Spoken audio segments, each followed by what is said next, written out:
Hey guys, and welcome back to this channel. In this video I'll be showing you guys how you can make a chubby cat on Dress to Impress. So you're going to select this pumpkin and you're going to color it the same color as what your cat is going to be, like the same color as your cat later.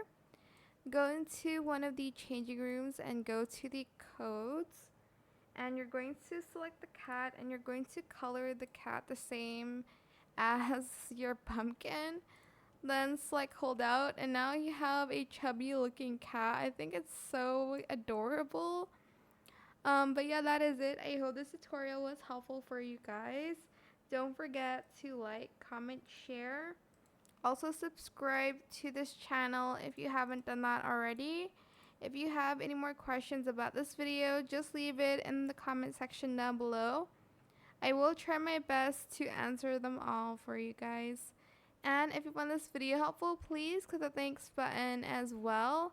That is it for this video. Thank you so much for watching. Bye.